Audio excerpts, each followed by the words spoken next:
Salut YouTube, j'espère que vous allez bien. Jour numéro 25 du journal de bord. Aujourd'hui, reprise de la routine marseillaise. Je me suis levé à 7 heures et j'avais pas vraiment beaucoup dormi, enfin pas dormi suffisamment. Donc j'ai petit déjeuné et j'ai redormi une demi-heure à peu près.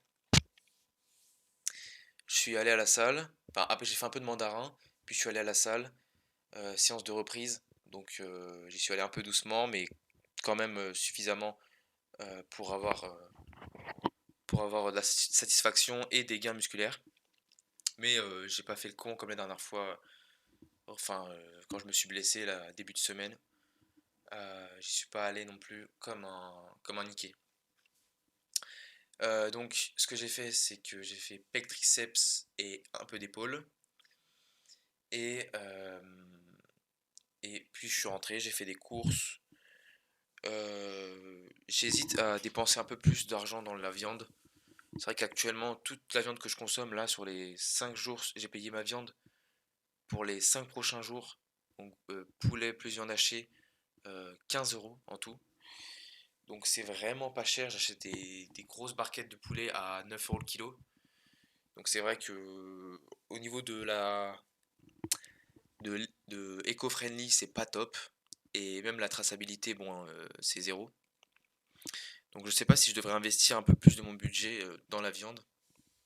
Mais c'est vrai que tout est tellement cher que j'hésite à juste garder un peu d'argent.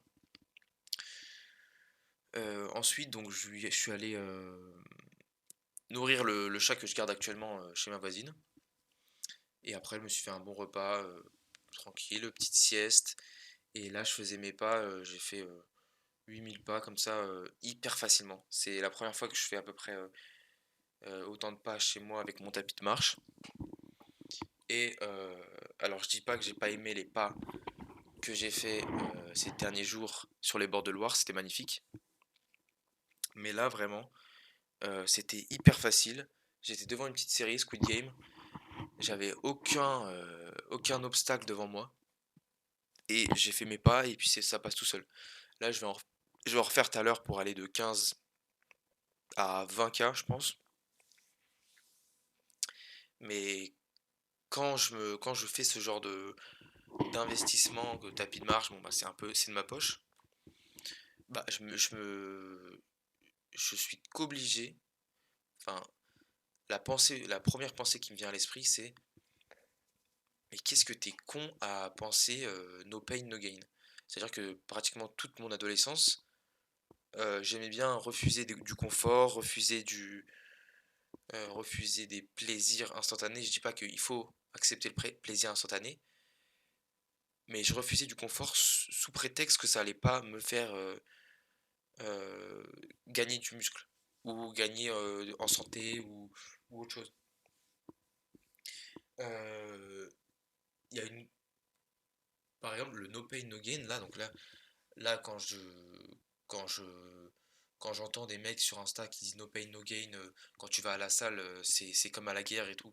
Je dis pas qu'il faut pas s'investir au maximum à la salle, mais frérot, t'es juste à la salle, tu n'es pas à la guerre, tu n'es pas dans les tranchées, tu n'as pas ton ami qui va mourir du jour au lendemain, tu as du chauffage, tu as du confort, tu as une douche, tu as un vestiaire, tu as, tu as un coach qui peut t'aider. Il y a rien de la guerre. Alors ok, tu peux y mettre l'investissement nécessaire pour progresser, mais tu n'es pas obligé de souffrir pour progresser. Là, je me rends compte que si j'avais pas de tapis de je serais allé marcher dans la campagne marseillaise en plein. Enfin, il fait froid, enfin, il fait pas hyper froid, mais il y a du vent, il fait froid, tout ça. Donc là, je suis juste chez moi. Et c'est ça qui va me permettre de continuer à faire mes pas, mes 15-20 000 pas, euh, 1 an, 2 ans, toute ma vie. Ce sera ma propre identité parce que le no pain no gain, c'est un no way pour moi. Avant, ça l'était, maintenant, non. Même si j'ai pas encore le physique que j'aimerais atteindre, enfin le physique parfait dans ma tête, mais je m'en rapproche grâce au pas et pas grâce au fait de refuser le confort absolu. Voilà, donc c'est un peu le mythe que je voulais débunker aujourd'hui, le no pain no gain. La dernière fois c'était fake it until you make it. Euh, Enfin voilà, il y a plein de phrases qui m'ont bercé pendant l'enfance, enfin bercé, qui m'ont marqué pendant l'adolescence, que actuellement à 20 ans je remets en question. Et le no pain no gain, alors je n'ai pas assez de recul pour savoir si c'est bullshit seulement pour la muscu. Par exemple, j'étais en train de réfléchir si en apprentissage de langue, je pense que c'est bien de se confronter à la difficulté en permanence.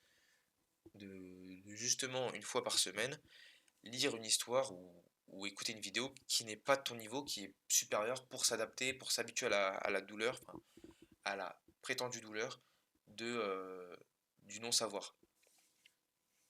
Mais en musculation et en bien-être, je pense pas que le no pain no gain soit un... À part si vraiment tu veux être Mister Olympia, mais même Mister Olympia, enfin, je me mets pas à sa place parce que je n'ai jamais fait de bodybuilding et à mon prime physique, c'était douloureux, mais pas non plus à faire des sèches, des 1005 calories quand tu fais 80 kilos, faire 3 fois du cardio par jour, enfin bref. Euh, je dis juste que même Mister Olympia, il a un minimum de confort. Dans son mode de vie, il fait tout pour ne pas lâcher et tenir jusqu'au jour de l'échéance. Donc le no pain no gain est à bannir de mon vocabulaire et de la plupart des vocabulaires des go muscu en général. Voilà, c'est mon avis. Et, euh, et je vous le partage aujourd'hui dans ce journal de bord numéro 25. Là, je vais continuer un peu à faire du mandarin. Je vais continuer à faire un peu de pas. Je vous dis à demain pour la suite de mes aventures jusqu'au continent asiatique. On le rappelle, l'objectif du journal de bord, c'est de narrer mes aventures jusqu'à l'objectif de devenir une star en Chine. Et je vous tiens au courant tous les jours. Je vous dis à demain. Portez-vous bien. Ciao. Bisous.